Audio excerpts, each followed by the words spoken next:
Hey! Salut! J'espère que vous allez bien, que vous passez un bon dimanche, que vous avez passé une bonne semaine, que vous avez une belle vie, que vous êtes richement bénis et que tout se passe bien. Ah!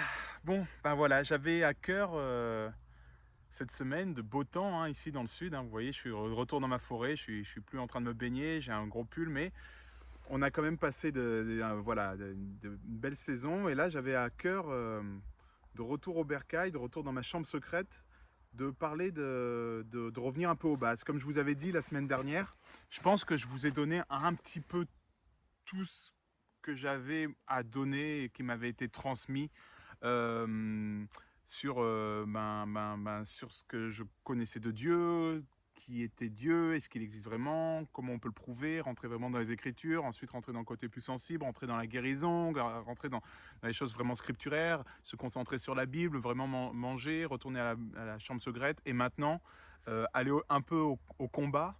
Voilà. Donc, je proposais maintenant qu'on revienne un petit peu sur des bases, sur vraiment les bases, des bases qui sont extrêmement importantes. Parce que vous m'entendez souvent dire, ou vous entendez souvent dire des frères et des sœurs, je sais qui je suis en Christ. Et ça, c'est pas forcément évident pour tout le monde, même pour moi, ça n'était pas forcément évident très vite, et je découvre de plus en plus qui je suis en Christ. Pourquoi? Parce que c'est le plus grand mystère qui nous a été donné d'avoir, c'est l'œuvre de la croix. Qu'est-ce qui s'est passé à la croix?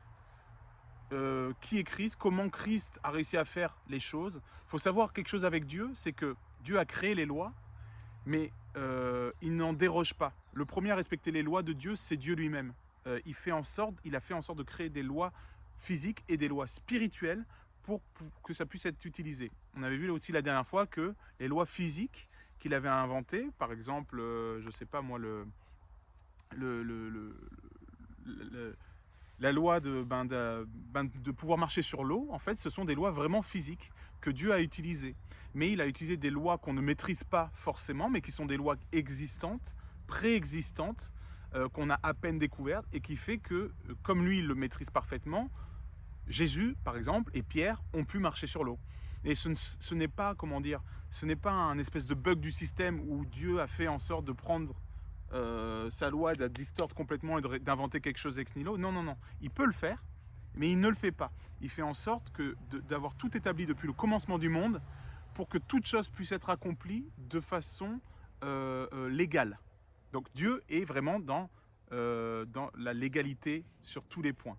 Et quand on parle de Jésus, donc de Jésus, fils de Dieu, incarné, donc Dieu incarné, 100% homme, 100% Dieu, on parle d'un mystère magnifique, d'une œuvre magnifique, mais qui est un coup de maître en termes de, de droit légal spirituel, c'est un coup de maître. C'est un peu comme dans le droit des affaires ou dans le droit commun des humains. Un avocat qui, on le voit souvent, on a tous vu ce genre de film où l'avocat, il crée une stratégie improbable, même lui, il mouille la chemise à se mettre en danger, pour pouvoir créer un espèce d'échec et mat à la partie adverse. D'accord? Eh ben, Dieu et Jésus, ce qu'il a fait, c'est exactement la même chose. Ça veut dire qu'il a réussi, depuis le commencement du monde, à prévoir ce qu'il allait faire pour nous racheter.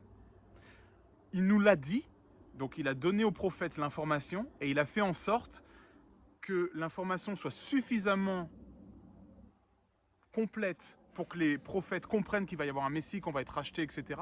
Mais avec suffisamment de complexité pour que le diable n'y voit rien, n'y voit que du feu. D'accord? Comme pour Job, Dieu dit, regarde comme il est beau mon serviteur, et il dit au diable, donc vas-y, défonce-le. Et le diable, qu'est-ce qu'il fait? Il dit, ah, je fonce. Tu vois ce que je veux dire? Bon, là, il y a un accessoire, donc c'est plus drôle, hein, tu vois, c'est effet d'optique. C'est de l'art cinétique. Le diable a perdu à plat de couture son combat avec Dieu. Il faut savoir qu'au départ, au niveau du jardin d'Éden, euh, légalement, l'humain appartenait à Dieu. Et le diable n'avait pas de droits légaux sur l'humain. L'humain vivait avec l'arbre de vie qui était au milieu du jardin. Mais le diable est venu il a zogoté ça, il a fait ziac ziac comme ça, et Adam et Ève ils sont tombés de la branche, et là il a fait wouhou, j'ai un droit légal dessus, et il a commencé à régner sur toute la terre était à lui, il était devenu le prince de ce monde, il a eu le mandat légal de zogoter les humains jusqu'à la venue de Christ, qui a remporté ce droit légal, qui a remporté l'affaire, et à ce moment-là, le diable a été vaincu, mis en spectacle, exposé à tous dans sa défaite, mais il a fallu que Dieu utilise magnifiquement les textes de loi, la loi qu'il avait lui-même créée en sachant ce qui allait se passer évidemment, mais pour pouvoir défier complètement le diable et ses sbires et racheter l'humanité, racheter la descendance d'Adam. Donc, on va parler de qui on est en Christ. Qu'est-ce que Christ a fait techniquement dans la loi? Je vais essayer d'en parler. Il faudrait une vidéo de 5 heures, on est d'accord, mais je vais essayer de résumer, de vulgariser, comme on dit, pour que vous compreniez qu'il y a des droits légaux. Et quand la Bible, comme la parole dit quelque chose et fait une promesse, ce n'est pas qu'une promesse, comme des humains peuvent se faire une promesse, c'est une loi, ce sont des décrets du royaume de Dieu qui ont été imposés, posés avec le cachet de Dieu. Et quand il dit vous serez guéris, vous serez guéris. Quand il dit vous chasserez les démons, vous chasserez les démons. Quand il dit vous, d'accord? Donc c'est important de comprendre légalement, spirituellement, la loi spirituelle, ce que Jésus a fait et qu'est-ce que ça veut dire être en Christ. Être en Christ, ça veut dire comprendre ce que Christ a fait pour nous et où est-ce qu'on peut se positionner. Par exemple, si je dis je suis en France, eh ben on est en France. Pourquoi? Parce qu'on a délimité un territoire, parce qu'il y a un gouvernement qui a été placé, parce qu'il y a des lois qui régissent ce pays, parce que être français représente quelque chose légalement, d'accord? Si tu es allemand et que tu dis je suis français, c'est faux. Tu peux pas dire ça. Mais là, je suis en France, je peux le définir. Pourquoi? Parce que la France est un pays et qu'il y a eu des décrets, un certain nombre de conquêtes qui ont été faites et que tout le monde, la terre entière, s'accorde à dire que là, on est en Suisse et là, un centimètre après, on est en France. C'est comme ça, d'accord? Donc, savoir qui on est en Christ, pas en France, mais qui on est en Christ, je suis chrétien, d'accord? Eh bien, ça veut dire qu'il faut savoir qui est Christ, qu'est-ce qu'il a établi, quels sont donc nos droits et les us et coutumes de ce pays, de ce territoire, ok? Donc, on va parler de la loi de l'identification. Je suis en. Comment ça se fait qu'on peut être identifié en Christ? Vous vous rappelez que Paul nous parle souvent en nous disant, par exemple, j'ai relevé des phrases où il dit, notamment dans Éphésiens, j'ai été crucifié avec Christ, ou encore je suis mort avec Christ, j'ai souffert avec Christ, j'ai été enseveli avec Christ, je suis ressuscité avec Christ, et je suis maintenant assis avec Christ dans les lieux célestes. Mais qu'est-ce que ça veut dire ça? Ça veut dire qu'en fait, Christ, pour nous, est une identité. Comme j'ai habité en France, j'ai vécu la Révolution en France, j'ai habité à Marseille en France, je suis assis sur ma chaise dans une campagne en France. D'accord? C'est la même chose. L'identification, c'est un territoire. Nous sommes en Christ.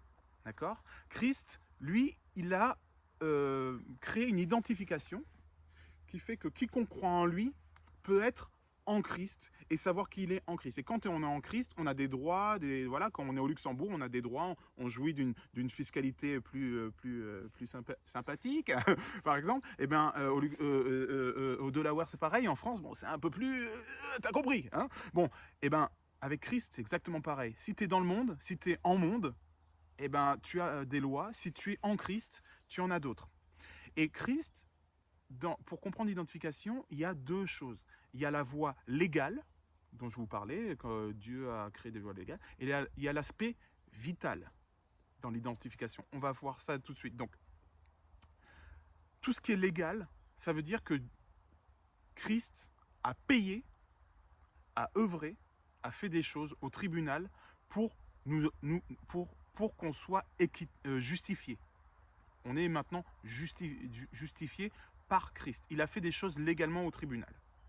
Donc, pour cette identification légale, il a dû mourir, donc il a dû se sacrifier, mourir, d'accord?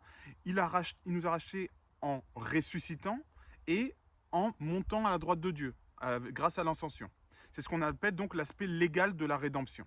Okay, il est venu comme ça, nous on était au tribunal, on était foutus, il est rentré, il a dit non, stop, monsieur le juge, je paye le prix. Comment vous payez? Eh bien écoutez, c'est très simple, je me suis sacrifié, donc je suis mort hein, légalement, regardez, j'ai évidemment ressuscité dans les termes, évidemment, voici les papiers de l'ascension. Merci, adjugé, très bien, mon client est sorti, très bien, sauvé. Voilà, c'est comme ça qu'il a fait. Donc ça c'est l'aspect légal. Alors, allons plus en détail. Nous avons été crucifiés avec lui. Ça, c'est qui nous sommes, notre identité en Christ. Légalement, nous avons été crucifiés avec lui. Quand Jésus amène en mode, regardez, je suis mort, je me suis sacrifié, j'ai été crucifié, ben nous, on a été crucifiés en lui légalement. Romains 6,6 dit, sachant que notre vieil homme a été crucifié avec lui. Galates 2,20 dit, j'ai été crucifié avec Christ. D'accord? Donc, le fait que Christ se soit crucifié, si on accepte d'habiter en Christ, on a été crucifié avec lui et on a payé le prix. C'est comme si on avait payé le prix. Sauf que c'est la loi de substitution. C'est Christ qui a payé le prix. C'est comme la France a payé le tribut, par exemple, pour avoir tel territoire. Eh bien, j'en hérite. J'en hérite. C'est comme si moi j'avais payé. Je suis français, donc j'ai payé. Si la France paye ses dettes, je suis français, donc j'ai payé la dette avec la France, sans parler des impôts. Donc, le deuxième aspect, c'est nous sommes morts avec lui. Dans Romains 6,8, il est écrit « Or, si nous sommes morts avec lui », Colossiens 2,20 dit « Si vous êtes morts avec Christ ». D'accord? Donc, regardez, la mort, c'est « J'ai été crucifié avec Christ et je suis mort avec Christ ». Donc, j'ai payé un certain prix par substitution. Et 3, dans la mort, nous avons été ensevelis avec lui. Romains 6,4 nous dit « Nous avons donc été ensevelis avec lui ». Colossiens 2,12 dit « Ayant été ensevelis avec lui ». Donc, ça, légalement, Dieu a fait ces 3 choses. Et on va comprendre ce que ça veut dire après. Mais déjà, il a fait ces 3 choses. Il a dit légalement, mon client a été crucifié, il est mort, il a été enseveli. Donc, il n'appartient plus au monde. Légalement, on vient de racheter cette personne au monde. Maintenant, il y a l'aspect vital. L'aspect légal, c'est il nous a racheté au tribunal, il a payé le prix au tribunal. L'aspect vital de l'identification, c'est qu'il nous a fait créature.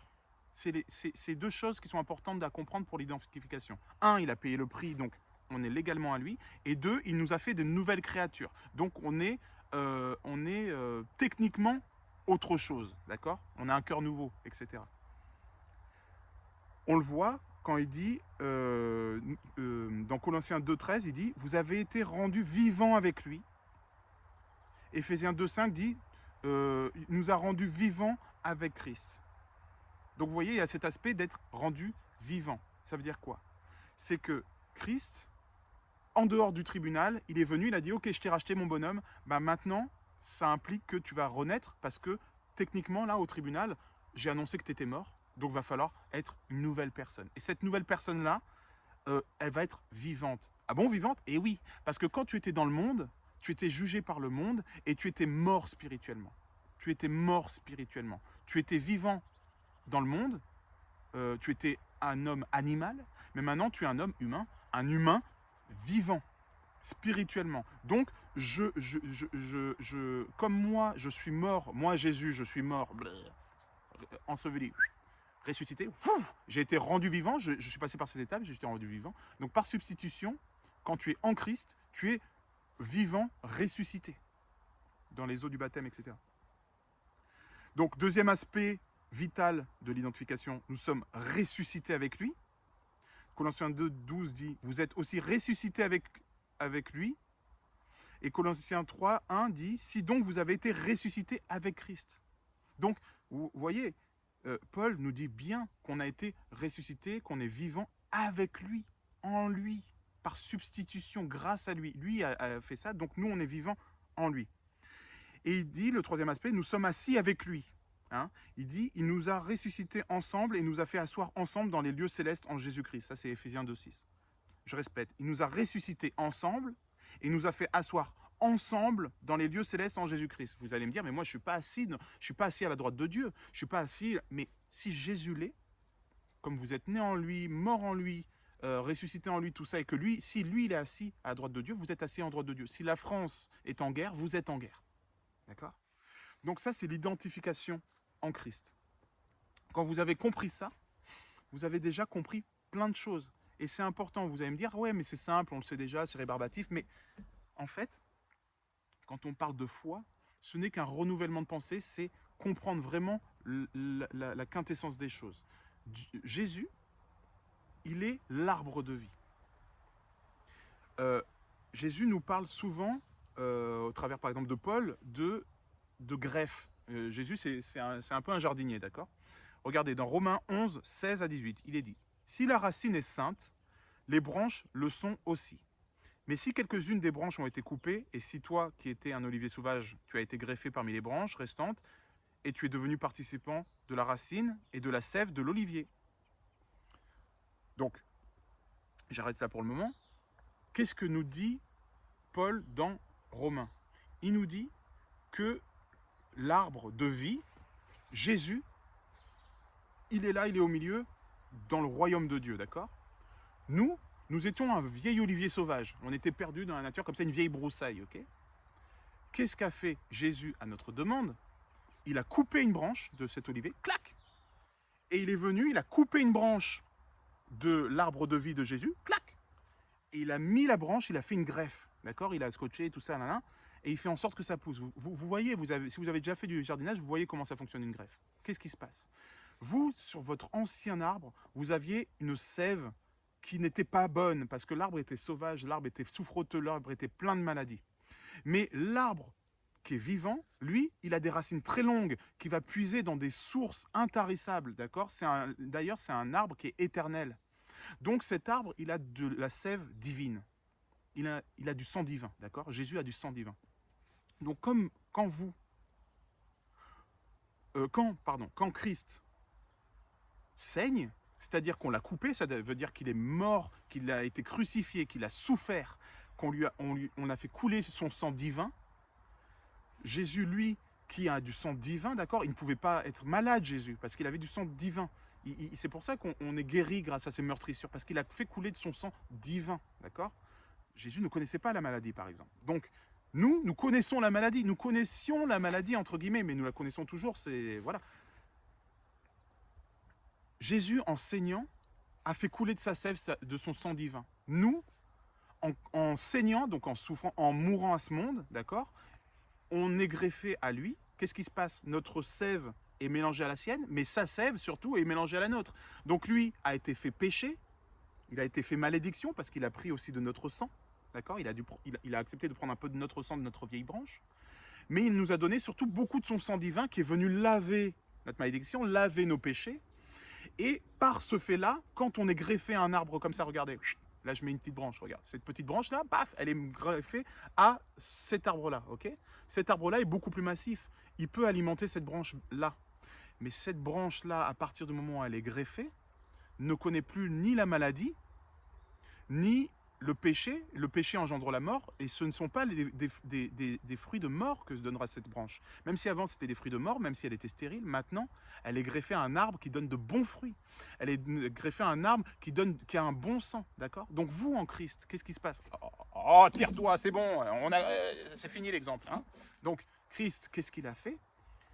Il est mort pour nous, il s'est coupé, il s'est meurtri pour nous, afin que nous soyons greffés en lui, pour que nous ayons son sang, et que par son sang, mais c'est spirituel tout ça, donc par son sang que nous pouvons utiliser, par son sang, il a lavé nos péchés, par son sang, nous avons été justifiés, par son sang, nous sommes légalement retirés du vieil olivier, donc retirés du monde, donc retirés des griffes de Satan.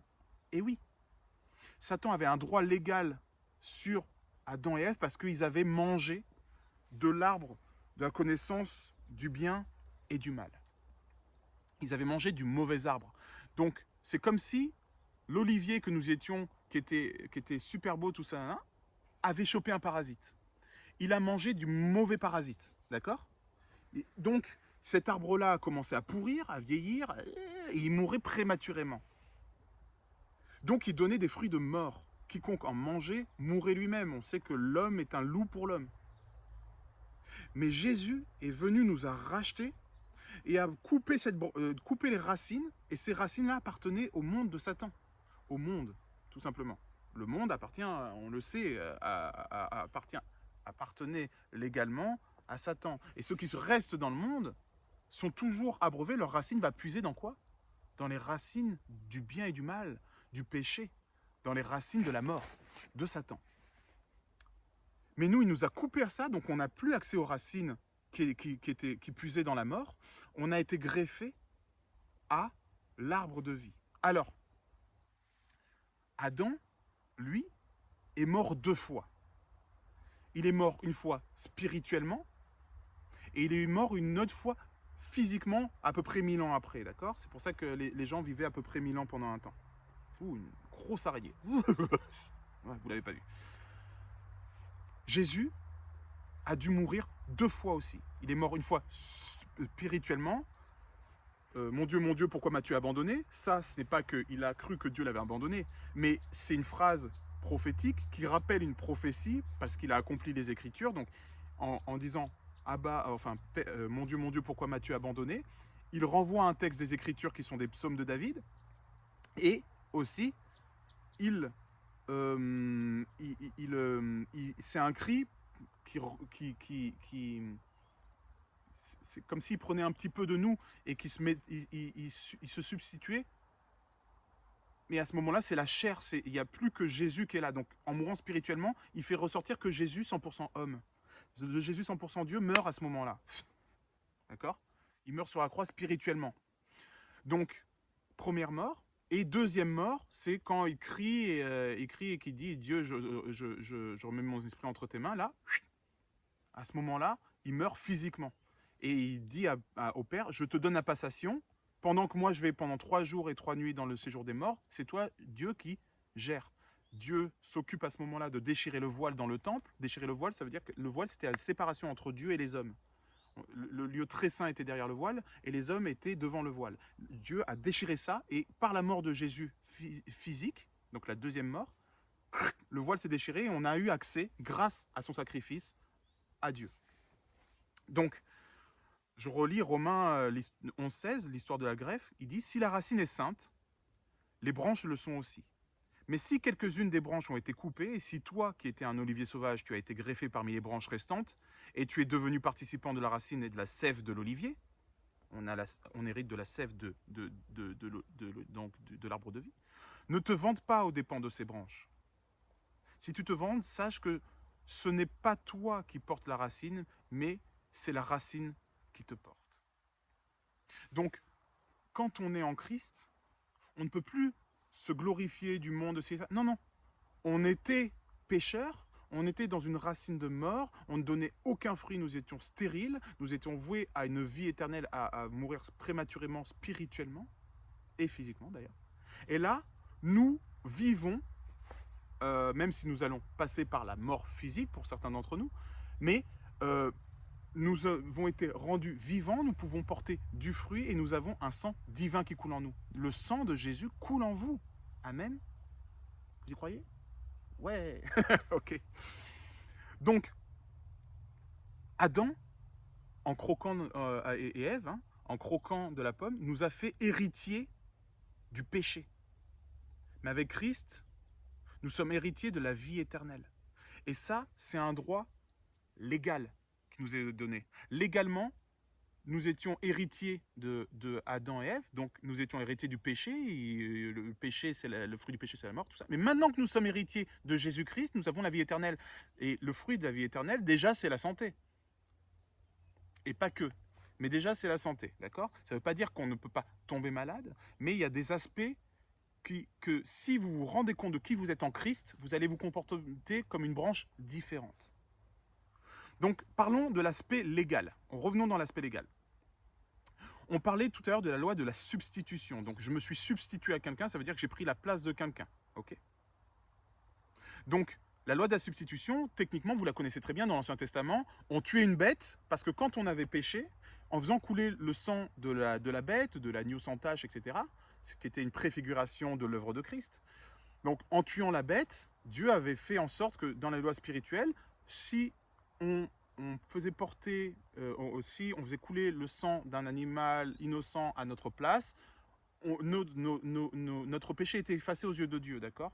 Donc il devait y avoir un souverain sacrificateur, celui qui était élu chaque année pour tuer et faire les sacrifices pour expier les péchés du peuple entier, d'accord? C'était ça aussi un job qui était la préfiguration de l'œuvre de Christ qu'il allait faire.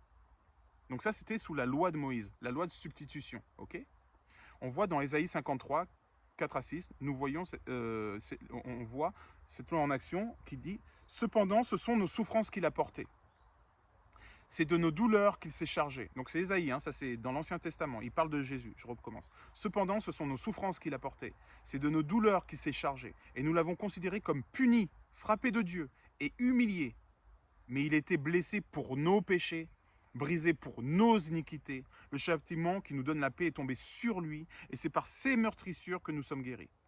Nous étions tous errants comme des brebis, chacun suivait sa propre voie, et l'Éternel a fait retomber sur lui, sur Jésus-Christ, l'iniquité de nous tous. » D'accord? Ça, c'est la loi de substitution. Avant, c'était sur un agneau sans tache, sur des veaux, sur des pigeons, sur tout ce que tu veux. Bon, bah maintenant, le sacrifice, il a été fait une fois pour toutes, et il nous a racheté légalement, parce qu'en mourant, légalement, il a offert la possibilité qu'on puisse s'identifier à lui, qu'on puisse habiter en lui. Hop!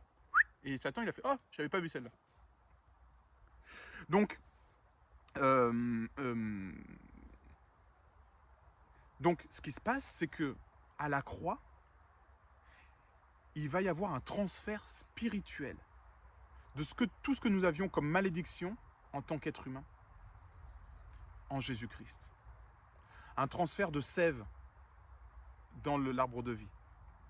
Comme Jésus a été frappé à notre place, ceci a permis que nous soyons avec lui dans la pensée du Père pendant son œuvre extraordinaire sur la croix. En mourant sur la croix, il a autorisé à ce qu'on dise « Je suis identifié avec Christ, je suis en Christ, il est en train de mourir, ben moi je suis avec lui. » Ok, boum, spirituellement, tu es crucifié, tu meurs spirituellement, tu meurs physiquement. Et à partir du moment où tu as ça, Dieu ne te voit plus toi, il voit son Fils crucifié. Il voit que tout a été racheté par le sang d'un innocent, substitution, et que la loi de l'identification est complète. Les deux lois sont respectées. Merci, passez. Vous avez été racheté pour vos fautes, vous êtes blanc comme neige, donc le scanner de Dieu fait hop, je vois plus le péché, donc vous êtes autorisé à aller jusqu'à un certain terme, mais quand même, vous appartenez au péché, à Adam, vous n'avez plus le droit d'aller avec Dieu. Si, j'ai le droit d'aller avec Dieu parce que j'ai un véhicule, c'est Jésus. Donc en fait, il vous avait passé en clandestin avec lui. Vous comprenez? Imaginez, il y a un premier portique, vous êtes à l'aéroport, il y a un premier portique, c'est non désolé, vous portez des ustensiles dangereux sur vous. Ah ok, bon ben, comment je fais? Et là, il y a Jésus qui dit, t'inquiète, je les prends, moi je suis ambassadeur, d'accord, pour le pays du royaume de Dieu.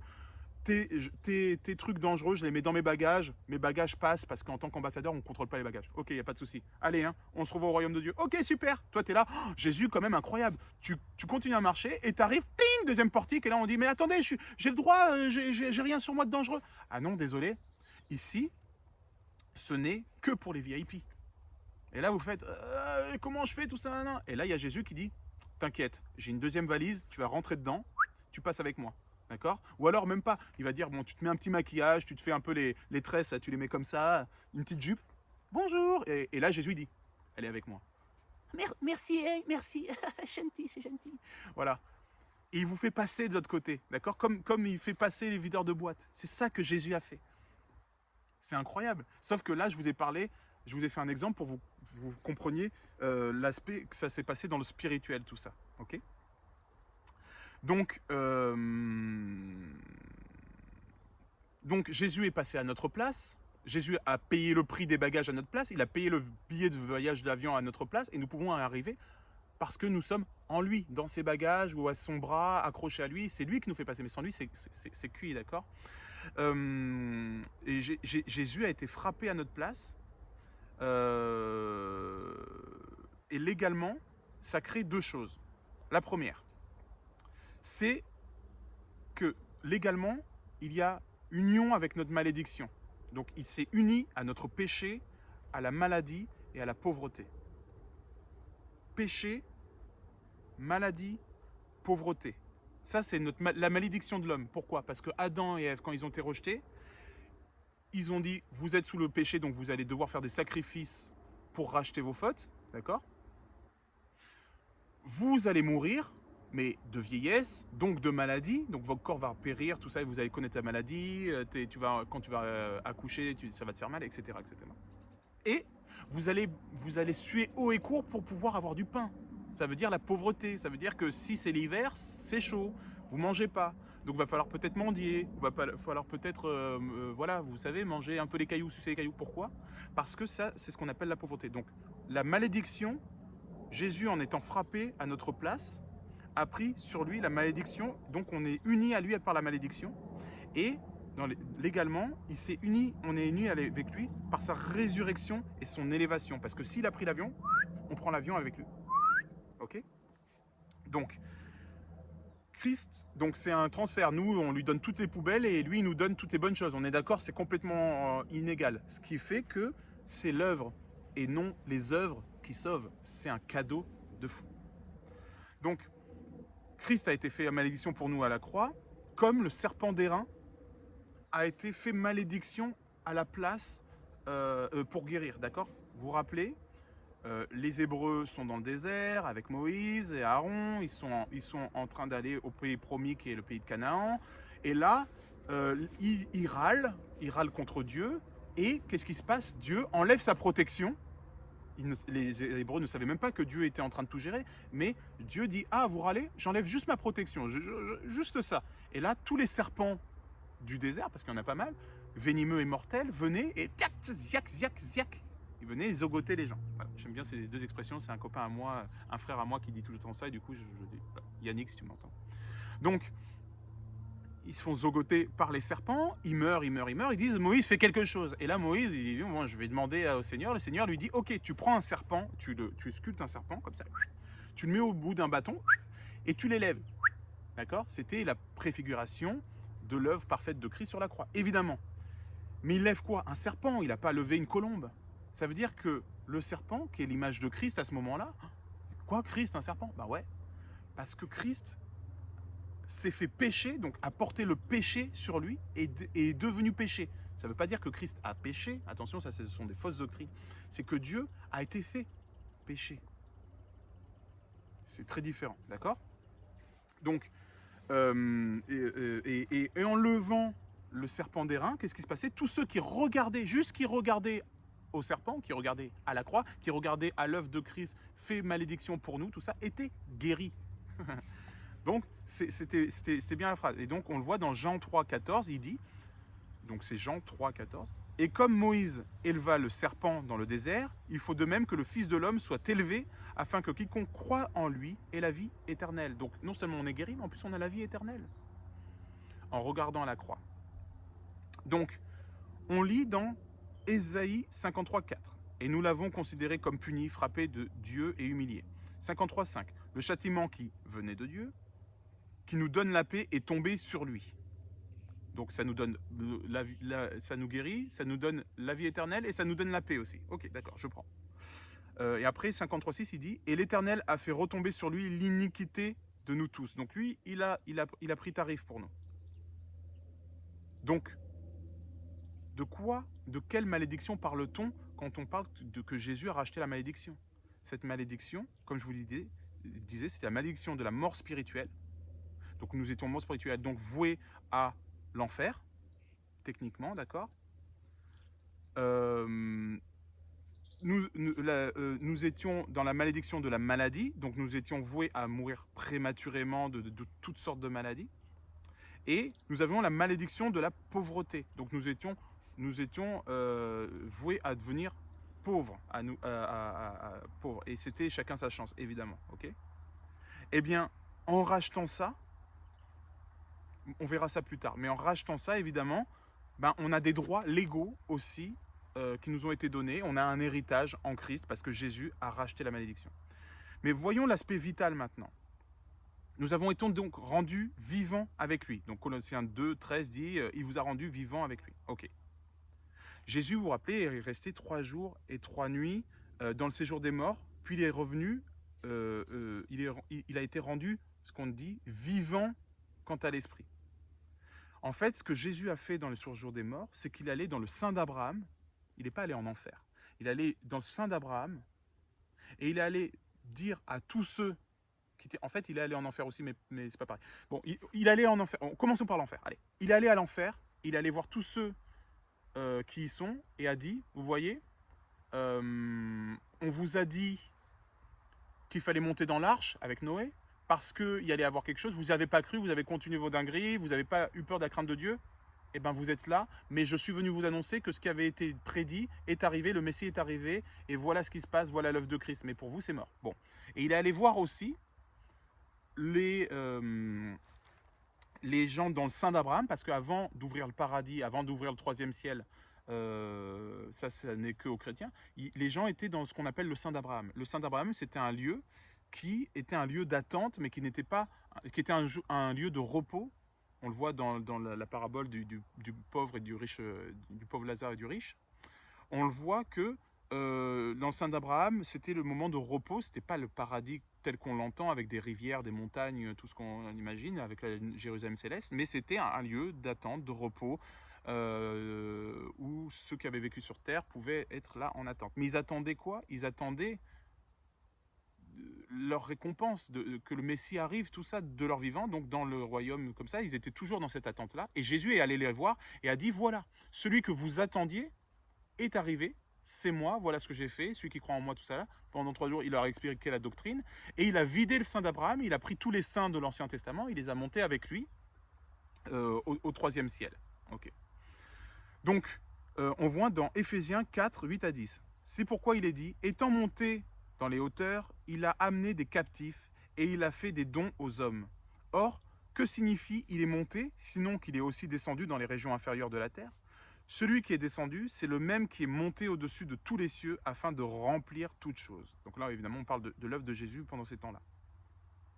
Donc Jésus, donc de façon vitale, en faisant toute son œuvre, il a aussi hérité d'un titre. Il reçoit le nom au-dessus de tous les noms. Évidemment, pourquoi nous ça nous intéresse? Parce que légalement, on peut en jouir aussi. Hein, on voit ce que, là, quand on dit « je suis en France », on voit tout ce que la France a hérité, les trésors nationaux, les guerres gagnées, les dettes et tout. On regarde ce qu'il y a et ça nous intéresse de savoir si on est content d'être dans ce pays ou si on se barre. Tu vois. Donc là, voilà, que Jésus a reçu le nom au-dessus de tous les noms par l'œuvre de la croix. Donc, comme il était souverain sacrificateur, on le voit, il a versé le sang de l'innocent pour expier nos péchés. Jésus va recevoir le nom au-dessus de tous les noms. On le voit dans Philippe 2, 5 à 11, qui dit « Ayez en vous les sentiments qui étaient en Jésus-Christ. Existant en forme de Dieu, il n'a point regardé son égalité avec Dieu comme une proie à arracher. Mais il s'est dépouillé lui-même en prenant une forme de serviteur, en devenant semblable aux hommes, et il a paru comme un vrai homme. Il s'est humilié lui-même en se rendant obéissant jusqu'à la mort, même jusqu'à la mort de la croix. C'est pourquoi aussi Dieu l'a souverainement élevé. Il lui a donné le nom qui est au-dessus de tout nom, afin qu'au nom de Jésus, tout genou fléchisse dans les cieux, sur la terre et sous la terre. C'est pour ça qu'il allait voir les gens dans l'enfer, pour leur dire, ben ouais les gars, mais c'est comme ça. Et vous allez fléchir le genou, même si vous restez là. Parce que j'ai le nom au-dessus de tous les noms, donc légalement vous devez fléchir le genou, que vous le vouliez ou non. Donc il dit, et que toute langue confesse que Jésus-Christ est Seigneur à la gloire de Dieu le Père. Donc, Jésus a obtenu légalement le fait que quand on dit son nom, quand il dit son nom, quand on entend son nom, on fléchit le genou, on se tait, c'est comme ça, c'est lui. D'accord ? Légalement, il a gagné ça à la croix. C'est énorme. C'est énorme. Nous, on est intéressés par ça aussi. Pourquoi? Parce que tout genou fléchisse dans les cieux, sur la terre et sous la terre, et que toute langue confesse que Jésus-Christ est Seigneur à la gloire de Dieu le Père. Jésus a vaincu Satan. Ce qui fait que quand nous on arrive et qu'on dit à Satan au nom de Jésus-Christ, il est obligé de fuir. Quand on dit, quand on se fait attaquer par les esprits du mal et qu'on les discerne, c'est toujours quelque chose, on discerne que c'est le mal et pas juste la chair ou pas juste le hasard, et on peut dire, Au nom de Jésus-Christ, tu pars, tu as un droit légal. Parce que c'est le nom au-dessus de tous les noms. Revenons à l'aéroport. Moi, je suis là, je suis passé au portique, boum, il a pris mes bagages, je suis arrivé au nom de Jésus, voilà. Là. Mais si Jésus n'était pas là, c'est pareil. Tu arrives, tu dis, ben voilà, j'ai des explosifs dans mon sac. Ils vont dire, c'est interdit dans l'avion. Tu dis, non, mais c'est au nom de Jésus. Ah, c'est Monsieur Jésus. Ben, donnez, ok, d'accord, on va le prévenir. Je dois monter aussi. Ben non, vous pouvez pas. Si, je viens au nom de Jésus. Ah, au nom de Jésus, bah allez-y. Cocktail. Bah oui, cocktail. Prenez un cocktail, j'ai dit. Voilà ce qui va se passer. Donc là, au nom de Jésus, légalement, nous passons partout en termes de maladie, de pauvreté, de malédiction du péché. Et face à Satan. C'est pour ça que quand on sait qui on est en Christ, on n'a plus peur d'être possédé, on n'a plus peur d'être embêté, on n'a plus peur des attaques. Parce que on marche, il a écrasé la tête du serpent avec son talon. D'accord? Dans Marc 17, il dit, voilà les signes qui accompagneront ceux qui auront cru en mon nom. En mon nom, ils chasseront les démons en mon nom, ils marcheront sur les serpents. Pourquoi? Parce que, au nom de Jésus-Christ, on a légalement un marchepied qui s'appelle Snake. On peut marcher légalement sur le serpent quand on le voit. Donc c'est pour ça que fuyez, résistez au diable et il fuira loin de vous. Parce que si le diable vient vous ogoter et que vous le regardez et vous dites « Attends, t'es en train de faire quoi là? Tu sais qui je suis en Christ? Tu sais que je suis greffé sur son arbre? Tu sais que son sang divin coule en moi? Tu sais qu'il a le nom au-dessus de tous les noms? Et que si je dis au nom de Jésus, bah tu sais quoi? Au nom de Jésus. Il est là, il est non, il sait qu'il est. Et oui, et oui, tonton. Oh, t'es Jésus ou t'es pas Jésus? Oh, t'as Jésus avec toi. T'as le nom au-dessus de tous les noms. Oh, dans les cieux, sur la terre et sous la terre, il tremble en écoutant son nom. En entendant son nom, il tremble. La maladie tremble. Le péché tremble. La pauvreté tremble elle-même. D'accord? Parce que ce sont légalement des droits. Donc on a gagné. Tout est accompli. Il a vaincu le péché, il a vaincu la mort, il a vaincu Satan à la croix. Ça, on commence à comprendre ce que c'est savoir qui on est en Christ. Je sais quelle genre de branche je suis et sur quel arbre je suis, d'accord? Tu viens pas, le petit pigeon, il vient pas se mettre sur ma branche comme ça, tu vois, et me fianter sur la tête comme ça. Non, il n'y a pas moyen, tu vois. Je suis avec Jésus, moi. Bon, pardon, je m'emballe. Alors, Jésus donc a vaincu Satan. On voit dans Colossiens 2,15. Il a dépouillé, donc littéralement il a déshabillé de son autorité légale, les dominations et les autorités et les a livrées publiquement en spectacle en triomphant d'elles par la croix. Il a dit, regardez tout le monde, Satan, il est là. Bon, ça veut dire que, premièrement, depuis que Christ a vaincu Satan, tout homme pécheur qui s'approche de Dieu, en lui demandant pardon, évidemment, et en invoquant le nom de l'œuvre de Jésus, peut légalement être sauvé et passer du royaume des ténèbres au royaume de Dieu. Laissez passer direct. Satan perd donc toute son autorité légale, mais toute son autorité légale spirituelle sur l'être humain, et l'être humain devient officiellement un enfant de Dieu. Tu ne touches pas un enfant de Dieu. Tu ne touches pas la branche de l'arbre de vie comme ça. Il y a un cordon de sécurité, à moins d'1 kilomètre, t'approches pas, d'accord? Et Satan ne peut pas contester cela. Il est obligé de fléchir le genou légalement et il est obligé de lâcher prise. Deuxièmement, tant que nous sommes sur la terre, là je vous cite des textes de loin, hein, attention, écoutez bien, ça vous concerne. Deuxièmement, tant que nous sommes sur la terre, le diable a perdu son autorité sur nous concernant le pouvoir du péché, la maladie et la pauvreté. Donc quand avant on était dans le monde, qu'il y avait la loi du riche et du plus fort et tout ça, que nous étions dans la malédiction de... Non, vous pouvez proclamer qu'au nom de Jésus-Christ, vous n'acceptez pas la pauvreté parce qu'il, de riche qu'il était, il s'est appauvri pour vous enrichir. Donc légalement, au nom de Jésus, et c'est biblique, vous avez le droit. Et ça, c'est souvent Satan qui appauvrit. Évidemment, vous le savez, comment on appauvrit les gens aujourd'hui? Avec les taxes, avec les lois, avec les lois de la finance, avec les lobbies, avec les grandes sectes, tout ça. Eh bien, ils n'ont plus aucun droit sur vous. Vous pouvez légalement vous enrichir. Physiquement, techniquement, au nom de Jésus-Christ. et c'est spirituel. Mais spirituellement, il vous a donné des droits, et si ces droits ne sont pas respectés, il enverra les puissances des cieux pour que ce soit respecté. Et on parle de Dieu, d'accord? Donc légalement, ça c'est la deuxième chose. Troisième chose, Satan n'a plus aucun droit légal spirituel sur nous, il ne peut pas nous toucher si nous vivons dans la sainteté. C'est une prérogative, hein, petit astérix, petit tiret. Donc si nous vivons dans la sainteté, il ne peut même pas nous toucher. Comment on vit dans la sainteté? En demandant pardon pour nos péchés, on est blanc comme neige, parce que quand on est né de nouveau, on a une tenue qui est blanche, nouvelle créature, on ne se salit que les pieds. Donc à chaque fois qu'on se salit les pieds, si on nettoie, on est blanc comme neige, il ne peut même pas nous toucher, c'est trop saint pour lui. Parce que nous sommes greffés au Saint des Saints, au Très Saint, au 3 fois Saint. Donc, à chaque fois que nous ouvrons la porte au péché, à chaque fois que nous péchons, nous ouvrons la porte à Satan qui peut nous toucher. Il peut nous toucher l'orteil gauche, l'orteil droit, un petit bout, tout ça. Mais dès qu'on lave, il ne peut plus rien. Donc c'est important de toujours sonder, scanner, œuvrer, œuvrer et toujours veiller, rester sobre et veiller à toutes les choses qui nous rendent impurs. Pour pouvoir demander tout de suite que Jésus vienne nous laver avec son précieux sang. Et à ce moment-là, le diable ne peut plus nous toucher.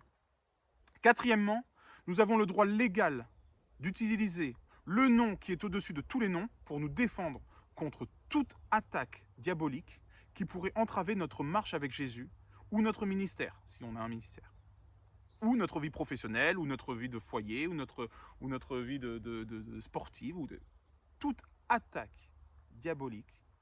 Nous avons le droit légal d'utiliser le nom de Jésus-Christ pour la débouter. C'est simple, c'est clair, c'est efficace. C'est pas moi qui le dis, c'est Jésus. Merci, maître.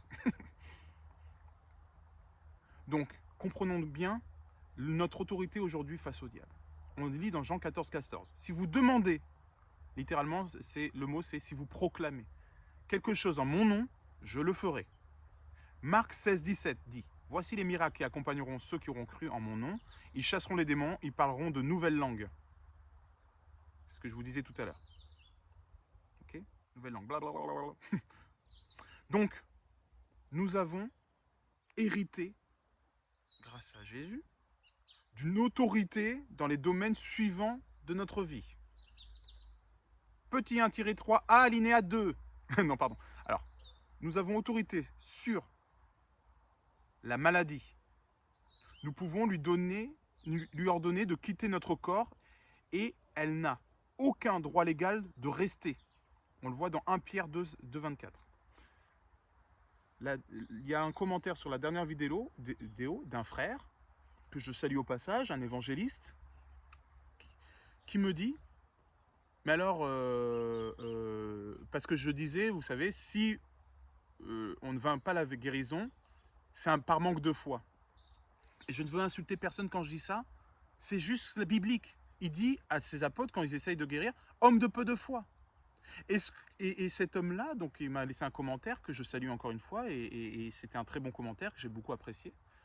Mais il faudrait qu'il réécoute ma vidéo pour être plus précis, mais voilà, ça me donne la possibilité d'en parler aujourd'hui.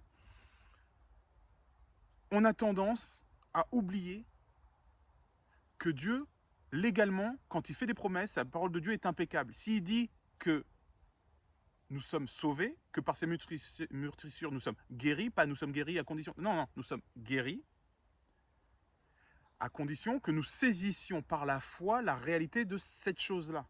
Et la foi, c'est la ferme assurance d'obtenir ce que nous espérons alors que nous ne le voyons pas encore, on est d'accord. Donc, si nous avons une foi parfaite, nous demandons à la montagne d'aller de là à là, elle va de là à là. Avec Jésus, ce qu'il nous a promis, c'est que si en son nom nous demandions à la maladie de partir, la maladie part. Point. Est-ce qu'on va dire ce que dit la parole de Dieu est inexacte, voire fausse? Ou est-ce que nous-mêmes, on va se remettre en question et se dire, ben alors dans ce cas-là, je vais étudier de façon à avoir une meilleure foi? Moi, c'est ce que je demande. Si Jésus dit que en son nom, nous sommes guéris, alors je préfère croire Jésus qui dit en son nom, nous sommes guéris, que celui qui me dit « Ouais, mais moi je ne suis pas guéri, donc ça veut dire qu'il y a quelque chose d'autre. » Moi, quand j'essaye de faire pousser une jambe, je sens que j'atteins un peu mes limites au terme de foi, mais il y a des gens, je suis désolé, ils font réapparaître des membres qui n'existaient pas, des miracles de création, on en a vu plein. Le gars, il avait qu'un rein, il fait une enquête, il y a 2 reins. Un gars qui avait un cancer, voilà, des cancers avec les frères et sœurs, on en a vu partir en priant. On en a vu partir des tas de cancers. On a vu des Parkinson partir. On a vu on a vu des maladies de peau partir. On a vu des arthroses partir. On a vu plein de choses partir. Est-ce que c'est à 100%? En aucun cas. Est-ce qu'on a une foi à 100%? La preuve que non.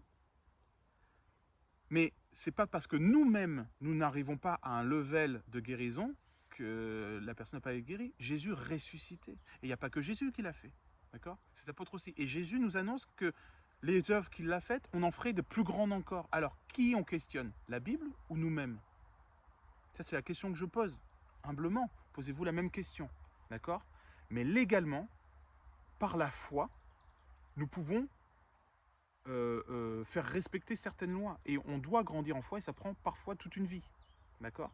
Mais nos vidéos nous servent à grandir en foi. Et grandir en foi, c'est manger suffisamment la parole, la comprendre et avoir un renouvellement de pensée suffisamment éclairci pour pouvoir saisir ces choses-là que nous ne pouvons pas saisir quand nous n'avons pas la croix. Comment on est sauvé? En croyant en Jésus. On n'était pas sauvé avant, on croit en Jésus, on est sauvé. Mais si je crois en Jésus en mode fan de Jésus, je ne suis pas forcément sauvé. Non, c'est quand je comprends vraiment l'œuvre de Christ et que je la saisis, que son œuvre peut me servir et peut avoir des effets dans ma vie, sur mon âme, sur mon esprit, sur mon corps. D'accord? Donc c'est pareil, quand on saisit l'œuvre de Christ et qu'on saisit les promesses qu'il a fait, on peut s'en saisir et on peut la faire appliquer. Si vous êtes dans le monde et vous ne connaissez pas les lois, vous montez, je ne sais pas, une entreprise et vous ne connaissez pas les lois de l'entreprise, peut-être que vous allez vous écrouler dans 6 mois. Mais si vous connaissez les lois, les subventions, les aides de l'État, que vous faites des colloques, des séminaires pour savoir comment les autres ont monté leur entreprise, vous allez bien plus cerner la façon dont on peut être un bon entrepreneur et vous allez pouvoir faire marcher votre entreprise. Pourquoi? Parce que vous aurez un discernement, parce que vous aurez pris conscience pleinement de ce qu'est une entreprise. Là, c'est exactement pareil. Il faut que vous saisissiez de la parole de Jésus, que vous l'ingurgitiez pour que ça passe du cerveau au cœur, à l'esprit. Et quand ce sera dans l'esprit, à ce moment-là, spirituellement, vous pourrez saisir des choses qui vous étaient parfaitement inaccessibles avant. Donc, nous avons autorité dans les domaines suivants de notre vie. Sur la maladie, nous pouvons lui ordonner de quitter notre corps et lui enlever le droit légal qu'elle avait de rester. Parce que ce droit légal a été donné avec l'héritage de Adam. Maintenant, on a l'héritage de Jésus-Christ, le nouvel Adam. Nous avons autorité sur la pauvreté. Nous pouvons repousser la pauvreté et prendre autorité en déclarant que la pauvreté ne fait pas partie de nous-mêmes et que nous sommes prospères à tout égard. Ceci attirera donc les bénédictions du ciel. Tout simplement. Si j'ai foi que je ne suis plus légalement assujetti à la pauvreté, légalement, les bénédictions du ciel tomberont sur moi. Si j'ai foi que je ne suis pas assujetti à la maladie, légalement, je fais tomber les bénédictions du ciel sur moi. C'est toujours la même chose. D'accord? C'est pas plus difficile de chasser la maladie que la pauvreté. C'est pas parce que Jésus est plus médecin que financier. Non, il gère toutes choses. Toutes choses. Les finances ne sont pas un souci pour Jésus. D'accord? Mais notre héritage judéo-chrétien nous fait nous dire qu'il faut vivre dans la pauvreté parce que Jésus a été pauvre, tout ça. Jésus n'a pas été pauvre. Jésus n'a pas été pauvre. Lui-même ne vivait pas dans la richesse. Il était dépouillé, il était simple, il était humble, il marchait en sandales, il aurait pu. Mais Jésus, il avait un pouvoir d'achat énorme. Mais pas lui, son ministère. Pendant 3 ans, il faisait le tour des territoires, et il nourrissait, il donnait à manger, à boire à ses apôtres, à lui-même se substanter. Il en donnait aux pauvres, on sait qu'il subsistait aux pauvres, il donnait donc aux pauvres, et il était, pourquoi? Comment il faisait ça? Parce qu'il était suivi de femmes riches, de femmes qui avaient beaucoup d'argent. Je vous rappelle qu'on cassait des parfums à plusieurs millions sur les pieds de Jésus pour lui laver les pieds. Vous pensez que cette femme-là n'avait pas l'argent pour aider le ministère de Jésus? Sauf que Jésus ne prenait rien pour lui. Il prenait cet argent-là pour le donner aux pauvres, pour nourrir les gens. D'accord? Voilà. Je ne dis pas qu'il était tout le temps au top du ministère, parce qu'au début, il n'avait pas forcément ces femmes riches. Mais on le sait.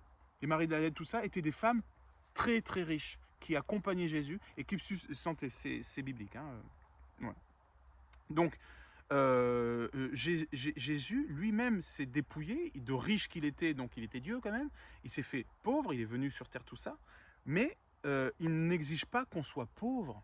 Et quand il dit aux riches poste à bourse, c'est pourquoi? Pourquoi il dit il est plus dur à un riche de passer par un chameau, une chamelle techniquement, de passer par le chat d'une aiguille, que pour un riche de passer par les portes du paradis? Pourquoi? Parce que quand tu es riche, tu n'es pas intéressé à Dieu, mais tu es intéressé par l'argent et faire plus d'argent. Donc ton cœur est à mammon et pas à Dieu. Et Jésus disait, toi ton problème c'est que si tu changes ton regard, donc tu te déposes ta bourse et toi je connais ton cœur, donc je sais que pour ça il faut que tu quittes l'argent, c'est ton truc, tu n'arriveras pas à faire les deux, et tu ne pourras pas être agréable à Dieu, parce que ton cœur ne sera jamais avec nous, enfin bref. Alors, on va continuer parce que là ça fait déjà quasiment 1 heure. Donc, nous avons aussi autorité contre, donc on disait, contre toute attaque diabolique. Si des esprits mauvais ou le diable qui n'est pas omniprésent, ne l'oubliez pas, il n'est pas omniprésent, le diable n'est pas omniprésent. Vous dites, moi le diable est tout le temps avec moi. Non, il a des milliards de personnes à s'occuper, donc il a des sbires, et voilà, bon bref. Donc si des esprits mauvais ou le diable essayent de nous assaillir, nous pouvons faire comme Jésus, qui a utilisé l'écriture contre l'ennemi pendant la tentation au désert. On peut lui ordonner de s'écarter de notre chemin au nom de Jésus-Christ. Nous avons aussi autorité sur le péché. Nous pouvons dire non à toute tentation qui survient contre nous, et nous pouvons repousser toutes les pensées négatives dans notre âme et leur ordonner de partir. Avant, quand on avait des pensées comme ça, qu'on était dans le péché, quand on était dans l'escalade, notre chair était trop forte pour nous. Mais aujourd'hui, grâce à Jésus, nous avons autorité sur le péché, donc nous pouvons dire quand il y a quelque chose qui nous passe par la tête, le mal qui vient par la tête, on peut dire non, au nom de Jésus, tu pars, cette pensée, tu pars, et tu peux proclamer, et là, tu vas voir la bénédiction qui va tomber du ciel et qui va t'aider à toujours la même chose. Donc, il y a 3 éléments que vous devez connaître absolument, qui ont une puissance extraordinaire et qui vous permettront de pouvoir vivre dans votre autorité en Christ et pouvoir être stable. Petit 1. Savoir que nous sommes en Christ, c'est ce que nous avons vu. Savoir que, comme nous sommes avec le VIP dans l'avion, on peut passer les bagages, on peut dire non à celui qui veut nous sortir, on peut dire non à celui qui veut nous forcer à manger un truc pas bon et exiger du champagne, on peut toutes ces choses-là. On sait qui on est en Christ, on sait qui on est à l'aéroport parce qu'on est avec Christ, on sait qui on est en Christ. 2. Vivre dans la sainteté. D'accord? On voit dans 1 Jean 5, 18, « Nous savons que quiconque est né de Dieu ne pratique pas le péché, mais celui qui est né de Dieu se garde lui-même et le malin ne le touche pas. » Donc, vous devez vous garder. Et 3, marcher dans la vérité. Donc, c'est marcher dans la parole de Dieu, fuir les doctrines bizarres. Vous savez, toutes les doctrines qui ne viennent pas qui n'ont pas leur pendant dans la Bible, méfiez-en vous et écartez-vous-en si vous ne l'avez pas vérifié dans l'évangile, avec les frères et les sœurs, tout ça. Ayez du discernement. Moi, je me méfie énormément de tous les gens trop spirituels, d'accord? De dire, par exemple, je sais pas moi, je vais prier pour régler la malédiction de ta 15e génération. Moi, je m'en méfie de ouf. Déjà, parce que c'est bibliquement faux. En Jésus, nous avons hérité de toute bénédiction du ciel. Toute bénédiction. Ça veut dire qu'on n'a plus de malédiction, point. Il a réglé ça. Il s'est fait malédiction lui-même, donc on est réglé. Donc, aujourd'hui, si tu hérites de malédiction de tes ancêtres, c'est pas c'est pas de régler cette bénédiction dans le spirituel qui va compter, c'est de renouveler tes pensées pour couper cette chose-là. Parce que tes ancêtres t'ont fait hériter d'une pensée qui t'a enfermé. Là, oui.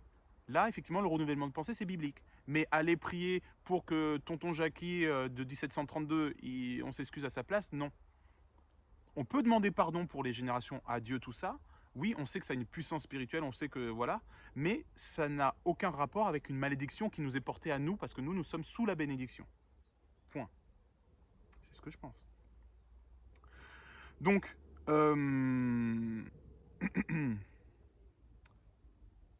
donc où est-ce que j'en étais?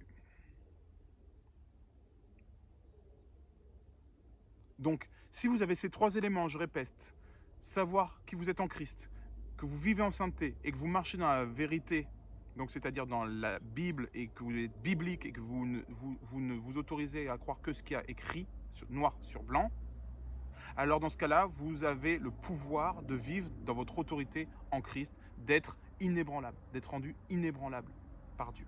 C'est vraiment ce qui va vous servir. Maintenant, la question qui se pose, c'est ok, Jésus, il est venu légalement, il a mis échec et mat à tout le monde, il a fait ce que spirituellement il existait déjà, la loi de substitution avec le serpent d'airain, il a fait ce que légalement existait, c'est-à-dire qu'il est mort pour pouvoir racheter la personne et pour que la personne échappe à la mort. Il a donc la loi de l'identification. Il est mort, il est ressuscité, donc en étant identifié à lui, ben, on est mort, crucifié et ressuscité avec lui, donc on a passé ce cap-là. Donc il a pris nos malédictions et maintenant on a la sève divine qui coule en nous, donc on a autorité sur la maladie, sur la pauvreté, sur Satan, sur le péché. Ok, super, on a compris. Ben, Dieu, il est remonté et c'est bon. Qu'est-ce qu'il fait Christ maintenant? Qu'est-ce qu'il fait Jésus maintenant? Bonne question. Eh bien Jésus, maintenant, qu'il a fait ces missions-là, il en a des nouvelles. J'ai noté 5 ministère céleste que Jésus-Christ occupe H24 et il travaille, il bosse dur là-dessus. Et ça va nous faire comprendre qui on a avec nous, qui on est en Christ, mais qui on a avec nous en plus. Et comment il travaille pour nous. Donc, quand on connaît le travail de la personne, on peut le respecter et on peut faire en sorte de l'aider. Toute proportion gardée, évidemment. Alors, 5 points. 1. Jésus, le ministère de Jésus, c'est Jésus l'intercesseur. Jésus est intercesseur. 2. Jésus médiateur. 3. Jésus souverain sacrificateur. 4. Jésus bon berger. 5. Jésus avocat. On commence. Jésus intercesseur, ça veut dire quoi? 1. Ça veut dire l'intercesseur, c'est celui qui va nous éviter le jugement quand on est coupable, d'accord, et qu'on mérite ce jugement. J'intercède en sa faveur, d'accord? Comment? Vous me direz, mais on n'est plus sous le jugement. Eh bien, je suis désolé, quand on pêche, on est sous le jugement. Donc, Jésus, il est celui qui se met face à Dieu, qui dit non, non, non, rappelle-toi, j'ai payé le prix. Ok. Donc son péché là, il est pardonné, effacé, il n'est plus pécheur, il est ok. Évidemment, vous connaissez, il faut demander pardon. Mais même si vous demandez pardon, vous êtes quand même sauvé parce que vous avez un intercesseur entre le juge, le juste juge, donc Dieu le Père, et vous. Deuxième, c'est Jésus le médiateur.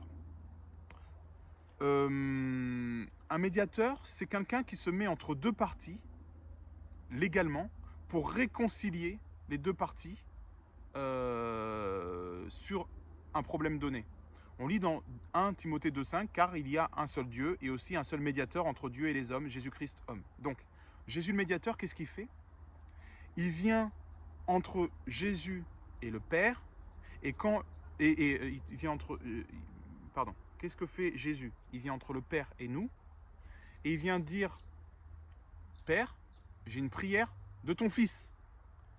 Il prend notre prière et il l'amène à Dieu. Et Dieu dit, elle est accordée. Il prend cet accord et il va légalement déposer à l'autre partie les fruits de cette bénédiction, d'accord? Il est le médiateur. Si tu pries à Dieu directement, ça ne sert à rien, tu n'y as pas accès, à part si tu as Jésus avec toi. Donc, ça ne veut pas dire qu'à chaque fois, il faut dire au nom de Jésus de façon mécanique, non. Mais si toi-même, tu sais qui tu es en Christ, et que tu crois en Christ, et que tu sais qui il est, eh bien, quand tu vas t'adresser à Dieu, tu sais que Jésus va apporter ton message à Dieu. Ok? Bon, bref.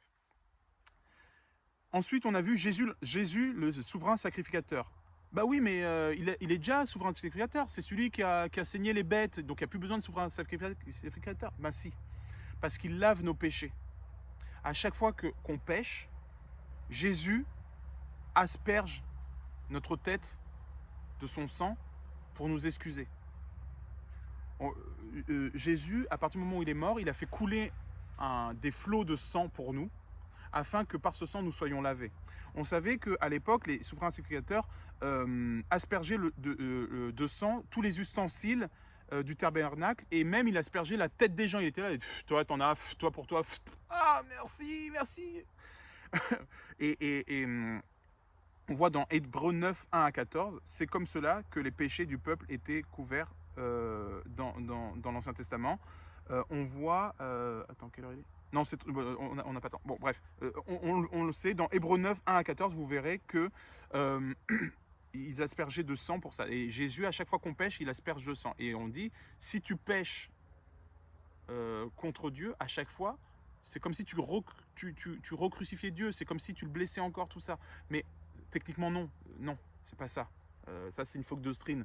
Quand on pêche, Dieu nous asperge et il nous pardonne 7 fois 77 fois. Par contre, on ne doit pas jouer avec le Saint-Esprit. Si tu pêches toi-même volontairement, tu pêches contre le Saint-Esprit, et là, Jésus, lui, par contre, ne va pas mourir une deuxième fois pour toi. Il a été donné de mourir qu'une seule fois.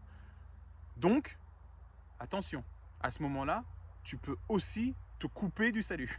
Donc fais pas ça. Mais quand tu pêches sans faire exprès, Jésus vient et dit, tu n'es pas pécheur, je te lave de ton péché. D'accord? Mais c'est quand tu le fais en inconscience que tu t'en repens, évidemment. On ne joue pas avec Dieu. On a vu le quatrième point, Jésus, le bon berger, on voit dans Colossiens 1, 18, il est la tête du corps de l'Église. Ben oui, Jésus, il parle à l'un, il parle à l'autre, il donne des songes à l'un, il donne des prophéties à l'autre, il donne le don de si à l'un, voilà, il donne des ministères, il fait en sorte que tout ça avance. Donc c'est lui le berger de tout ça, c'est le chef d'orchestre. Et le cinquième point, Jésus, avocat. On voit dans 1 Jean 2,1, et si quelqu'un a péché, nous avons un avocat auprès du Père, Jésus-Christ, le juste. Donc en plus de nous laver de nos péchés, Jésus va nous justifier auprès du Père, auprès du juge, et va dire, oui, mon client a fait ci, il a fait ça, je sais, mais j'ai payé le prix. Non, je plaisante. Mais voilà, Jésus est notre avocat, et il est l'avocat aussi devant Satan. Quand Satan nous accuse, Jésus dit, ben non, il a fait ci, il n'a pas fait ça, nanana. Donc le Satan ne peut plus nous accuser. Donc il essaye, qu'est-ce que fait Satan? Il essaye de nous faire croire qu'il a des droits sur nous. Et quand on croit la foi, des mauvaises choses, donc des doctrines de démons, on est vulnérable au diable. Ah! Donc on n'a plus d'autorité sur la maladie, on n'a plus d'autorité sur le péché, on n'a plus d'autorité sur la pauvreté, on n'a plus d'autorité sur le Satan. Pourquoi? Parce qu'on a cru, on a foi en Satan, on a cru une doctrine de démon. Donc tout est saisissable par la foi et seulement par la foi. Si on saisit une vérité par la foi, on en a les fruits. Si on saisit un mensonge par la foi, on en a les fruits. Donc, il faut veiller à ne pas avoir de fausses doctrines. Si vous pensez, je vous crie dessus, désolé, et je vous postillonne aussi dessus. Vous l'avez pas vu, mais c'est sur vous, ok? Non, je retire toutes ces paroles. Seigneur, je retire, je proclame que je n'ai pas postillonné sur ce téléspectateur. Merci. Alors, si vous saisissez que Jésus a tout accompli sur la croix,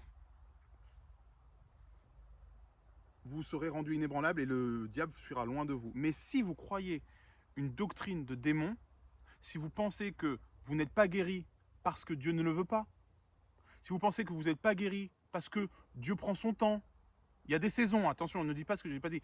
Dieu peut ne pas vous guérir maintenant, mais guérir là à la minute, peut-être que ça va prendre une semaine, peut-être qu'il attend parce qu'il y a des saisons, Dieu, et si vous guérissez tout de suite, vous serez ouh, mais vous devez croire que vous êtes guéri et que ça va arriver. Que ça va arriver maintenant ou dans 10 ans, peu importe. Enfin, dans 10 ans, non, mais généralement c'est que c'est cuit. Mais vous devez croire, si vous croyez, si vous savez que vous êtes en Christ, vous ne douterez plus et vous serez guéri. Ça prendra le temps que ça prendra, vous direz gloire à Dieu, car toute chose est bonne en son temps avec Dieu. Okay, mais si vous pensez que vous n'êtes pas guéri parce que, en fait, vous avez beaucoup de foi, mais c'est juste que Dieu ne veut pas vous guérir, ou que c'est que Dieu, en fait, vous êtes sous la malédiction, donc vous ne pouvez pas être guéri, ou c'est que vous êtes sous les doctrines de démons, et là, Satan, non seulement a des, vous croyez un mensonge, mais en plus de ça, Satan a des droits sur vous, et il peut légalement vous faire mal tant que vous n'avez pas saisi la vérité par la foi. Si vous pensez que la pauvreté c'est bien, c'est ok.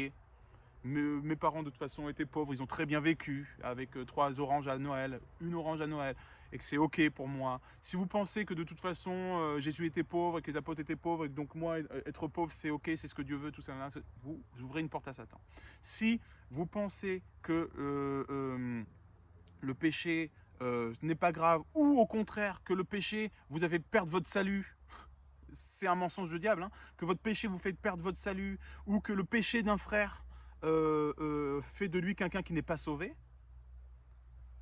vous ouvrez les portes à l'ennemi. Si vous pensez que Satan n'est pas dangereux, ou que vous pensez que Satan est puissant, vous ouvrez les portes à l'ennemi. Donc vous devez coller aux Écritures et savoir qui vous êtes en Christ. À ce moment-là, vous regarderez avec un recul en regardant à la Bible, en regardant à Dieu, en regardant aux promesses, et vous saisirez vos promesses par la foi. D'accord? Donc proclamons certaines choses, et on a fini ensuite.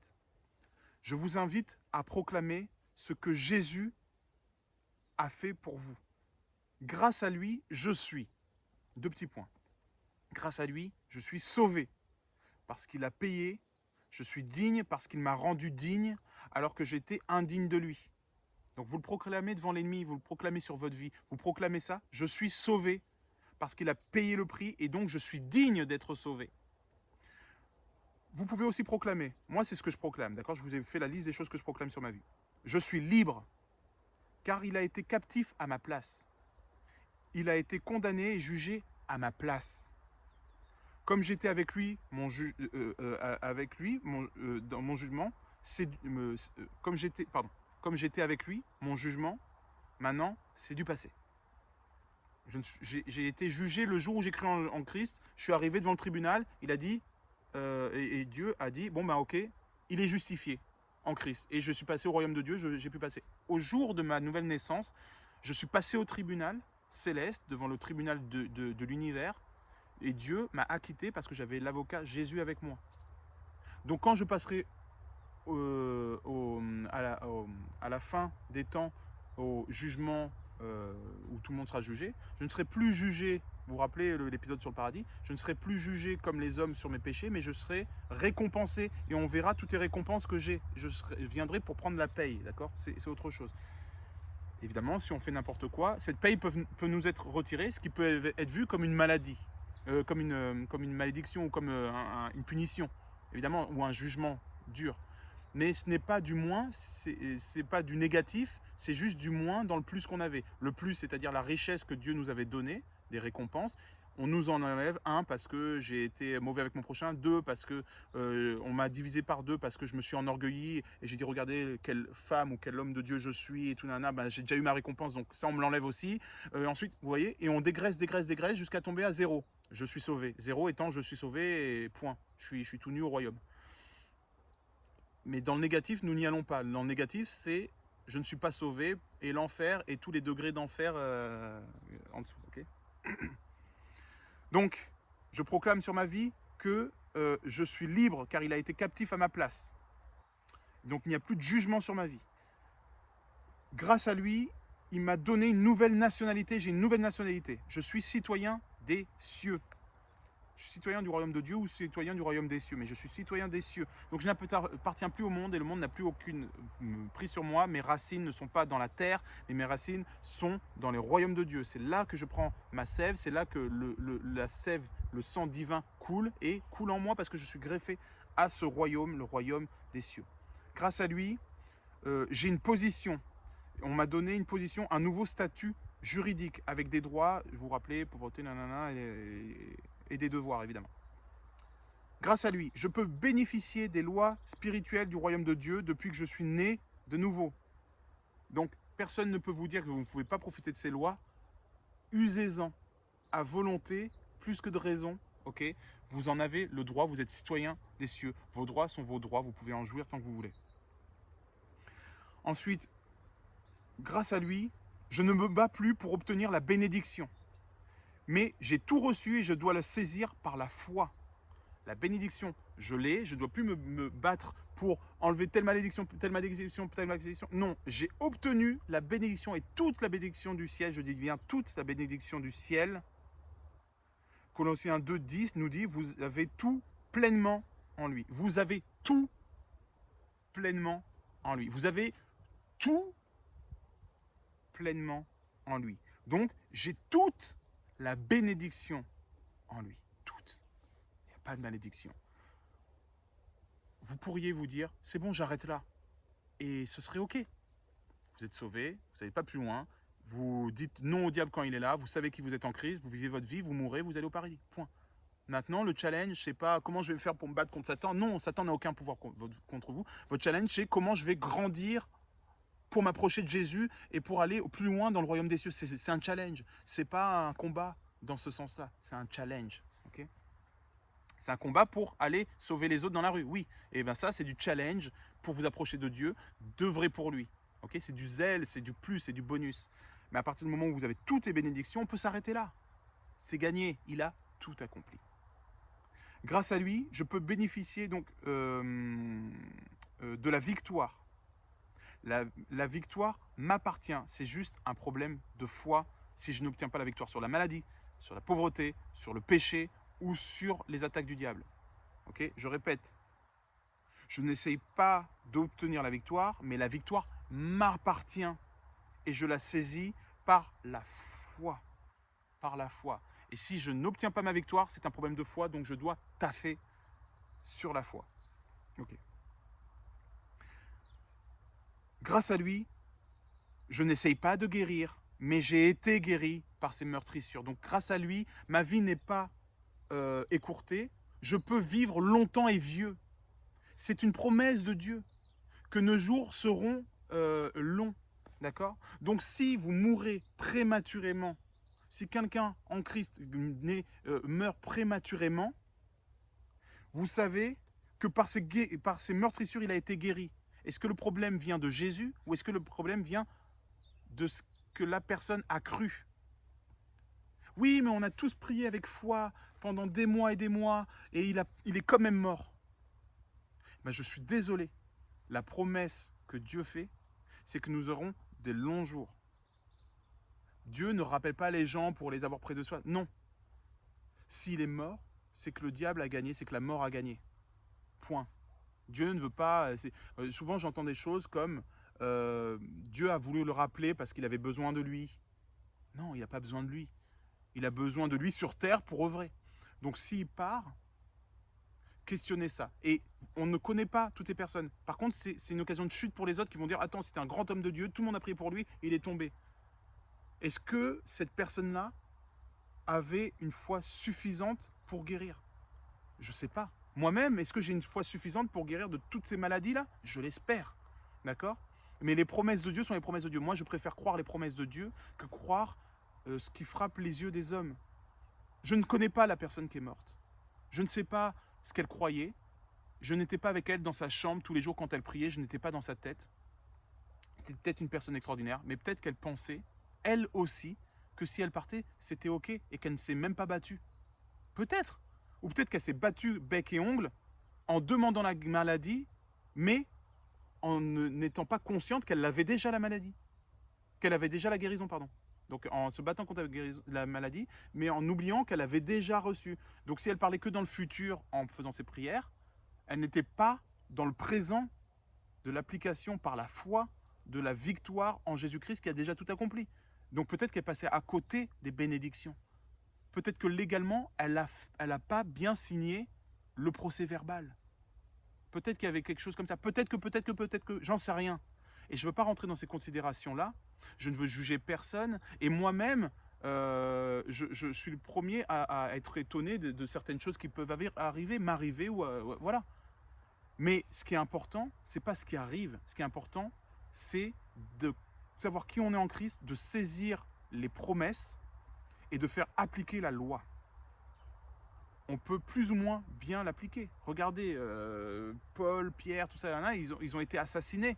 D'accord? Ils ont fini martyrs et tout, ils ont écourté le truc. Donc Satan a gagné, même s'il y a eu des grands fruits énormément, mais Satan a gagné. Je n'étais pas à la place de Pierre, j'étais pas à la place de Paul. Peut-être qu'à un moment donné, ils n'ont pas écouté Christ qui disait, ben non, tu vas pas là. Tu vois? Jean, il a vécu jusqu'à 120 ans. C'est ça, en fait. Mais si on vit dans le péché, si on vit dans le monde, si on vit sans prendre, sans se saisir de nos droits légaux, sans se saisir de notre héritage, de nos héritages, alors dans ce cas-là, on va mourir prématurément. Et le péché accélère vite la mort, d'accord? On le sait que quand on vit un choc ou quand on fait quelque chose de mauvais, on peut créer de l'aigreur et on peut se provoquer des cancers, on peut se provoquer des choses en parlant mal. On le sait ça déjà. On n'a pas besoin d'être spirituel pour le savoir. Et bien, à plus forte raison, la Bible nous le dit, quand on est dans le péché, le fruit du péché, c'est la mort, et la mort, vient par la maladie. Donc, forcément, le péché va amener ça. Quand on est dans le monde et quand on ne vit pas et qu'on ne se saisit pas des promesses de Christ dans son ensemble, c'est-à-dire qu'on n'a pas un renouvellement d'intelligence suffisamment forte, on est assujetti à la mort, à la maladie, à toutes ces choses-là. D'accord? Donc, Dieu ne nous dit pas qu'on va être éternel non plus et qu'on est censé... Non, il nous dit qu'il nous établira de longs jours. Donc, il nous fait tendre vers les 120 ans, techniquement. Ok? Donc, c'est un sujet très délicat, mais je suis obligé d'en parler. Je pense, hein, je vous conseille de préférer les promesses de Dieu aux témoignages foireux. Quand je dis foireux, c'est des témoignages pas bien glorieux, de frères et sœurs qui vont vous faire peur en disant c'était un grand homme de Dieu, il n'a pas été guéri, c'était un grand homme de Dieu, il a toujours vécu pauvre, c'était un grand homme de Dieu, il a quand même péché à la fin, c'était un grand homme de Dieu, mais. Parce que ça, c'est juste des choses qui vont faire baisser votre foi. Vous proclamez, eh bien, je ne sais pas ce qui est arrivé à ce monsieur, je ne sais pas ce qui est arrivé à cette dame, mais moi, je saisis la promesse et je proclame que je vivrai longtemps, je proclame que je suis victorieux sur la maladie, je proclame que je suis victorieux sur la pauvreté, je proclame que je suis victorieux en Christ et établi sur toute chose et que toute bénédiction m'appartienne en Christ. Point. Voilà. En vous appuyant là-dessus, sur les paroles de Christ, vous appuyez sur du roc. En vous appuyant sur les paroles des hommes et de leurs témoignages de choses qui ont échoué, vous appuyez sur du sable.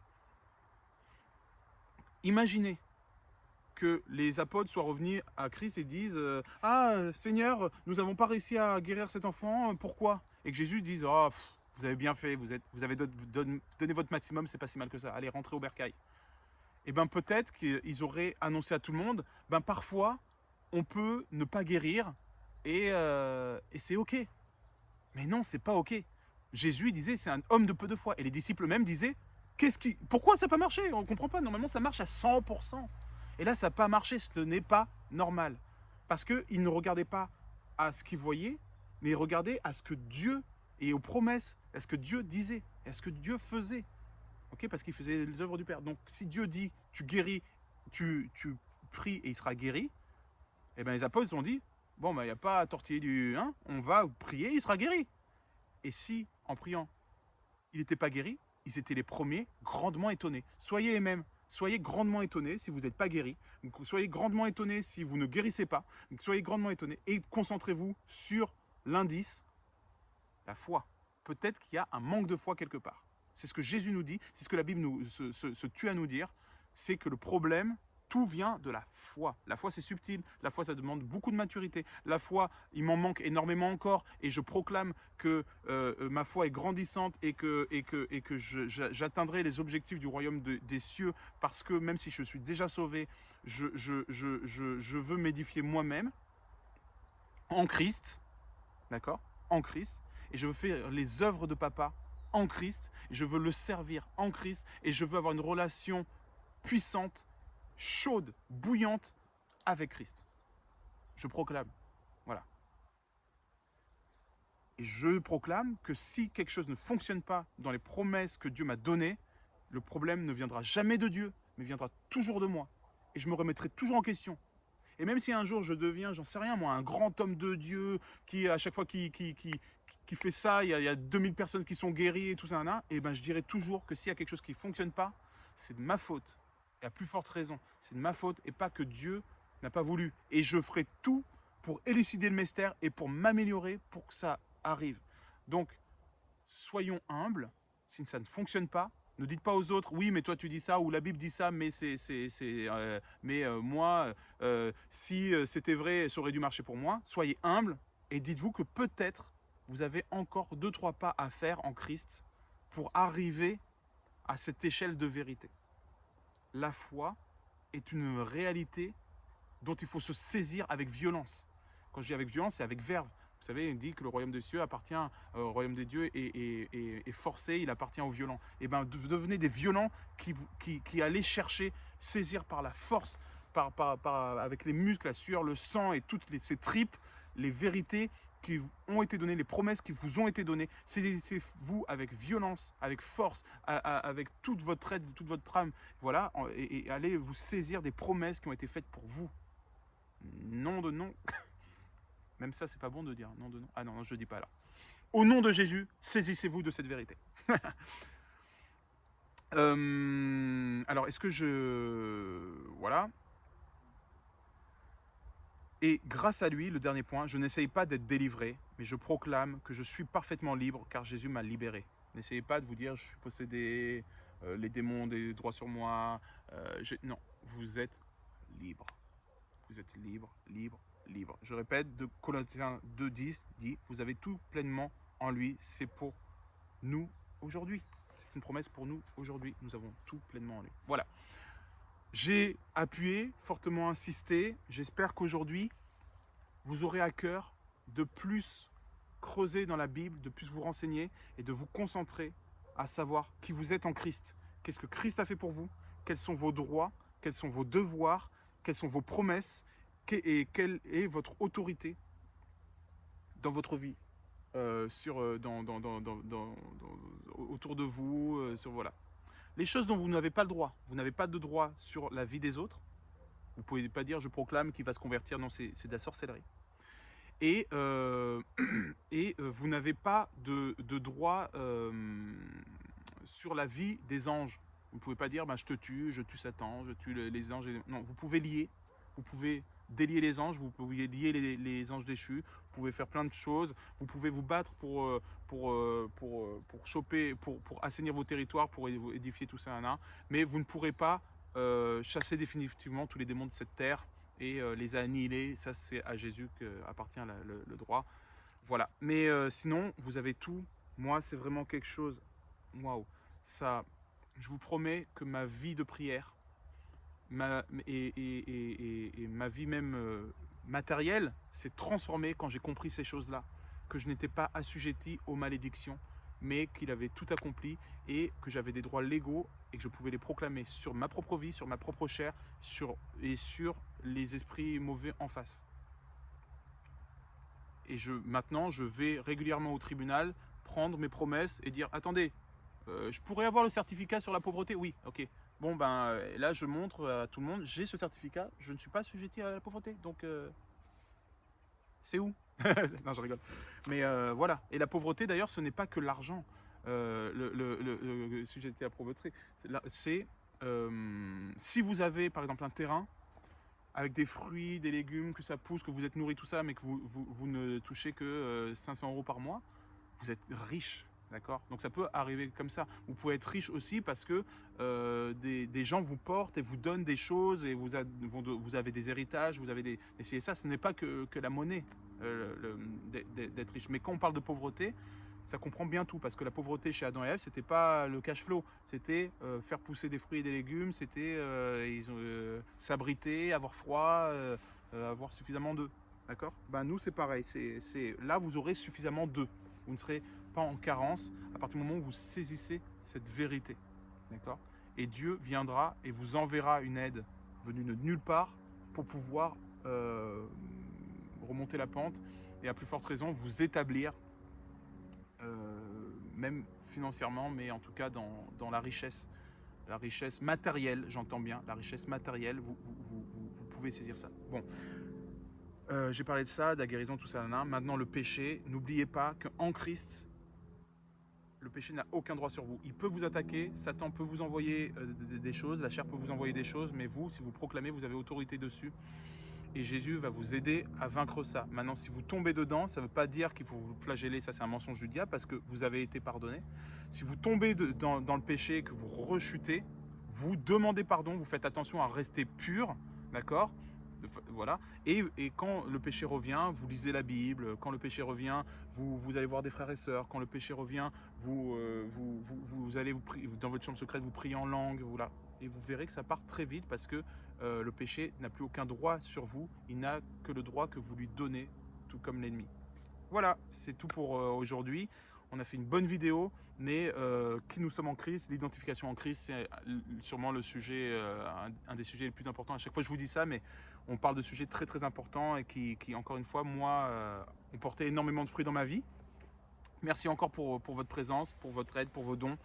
La marque de vêtements, je pense qu'elle sort la semaine prochaine, elle avance bien, mais j'ai pas encore réussi à la finaliser. Je veux faire un truc canon.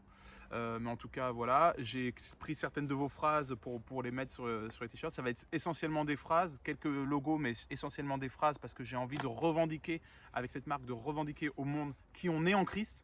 C'est ça, tu vois. Je suis en Christ, je suis sauvé, je suis libre, il est mon sauveur, il est... Hein. Et pour créer le débat, je vous en parle pas, mais bon, voilà, donc ça arrive bientôt. Avec Sandrine, on est en train de mettre des choses en place, mais pas qu'avec Sandrine, avec Fabienne, avec Daniel, avec tout, plein d'autres. On est en train de mettre beaucoup de choses en place pour faire comment dire, des groupes de guérison. Ça veut dire que vous pourrez, s'il y a un problème, vous avez besoin de guérison, des choses comme ça, vous pourrez nous appeler ou venir nous voir, tout ça, et on pourra prier ensemble pour des renouvellements de pensée, prier ensemble pour demander au Seigneur de proclamer la guérison dans vos vies ou dans celle de vos proches, des trucs comme ça. Donc voilà, on va, comme sur Telegram, c'est très fouillis, on fait, je vous demande de prier, tout le monde s'y met, on ne voit plus rien. Là, on va faire des groupes de prière où on pourra savoir au téléphone, on pourra se rencontrer peut-être même physiquement ou faire des visioconférences et on pourra prier ensemble, tout simplement. Tout se fera par la prière parce qu'on n'a pas de bistouri hein, dans l'équipe, mais on pourra prier ensemble pour le sujet de la guérison et toutes ces choses-là.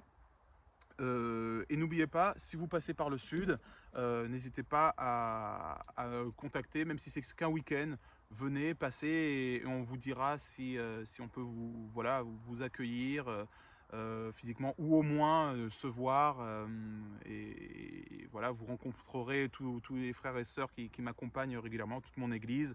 Et on pourra faire en sorte de prier ensemble, on pourra évidemment avoir des baptêmes. On a la possibilité peut-être d'avoir un endroit où on peut baptiser eau chaude avec une eau chauffée. Voilà, c'est pas le charme de la rivière ou de la mer, mais c'est quand même cool. Donc on a plein de possibilités. Voilà, si un de ces quatre vous avez l'envie de vous faire un week-end dans le sud, n'hésitez pas à prendre vos billets. Et si vous êtes déjà dans le sud, n'hésitez pas à qu'on se contacte, tout ça. J'ai pas mal de retard sur les mails, vous l'avez vu, mais je m'y mets très vite, promis. Voilà, donc soyez bénis. Merci encore pour votre présence, merci encore pour votre soutien. Je viens de finir mon premier livre, La lettre Tav illustrée. Donc normalement l'éditrice a beaucoup aimé, donc on risque de le sortir dans pas longtemps. Donc ce sera peut-être disponible aussi pour Noël, tout ça, à offrir, des trucs comme ça. Et le premier livre s'appelle Comment prier, basé sur l'émission que j'avais fait, Comment prier, mais là tout illustré et tout. Donc il y a quasiment un dessin par page. Donc j'ai essayé de faire ça bien et c'est cool. Des petits livrets comme ça va pas coûter cher, je sais pas encore, mais à mon avis ce sera entre 5 et 10 € max. Donc ça pourra permettre vraiment de bénir et voilà, et de soutenir la lettre Tav, l'association La lettre Tav, et de pouvoir bénir aussi derrière en retour, etc. Et bénir le ministère, hein, parce que ça commence à ressembler à un ministère, tout ça. Je vous embrasse, je vous dis à très bientôt et on se voit mercredi sur la lettre Tav à 19 h pour le live de Sandrine. Bye bye, des béco ziac.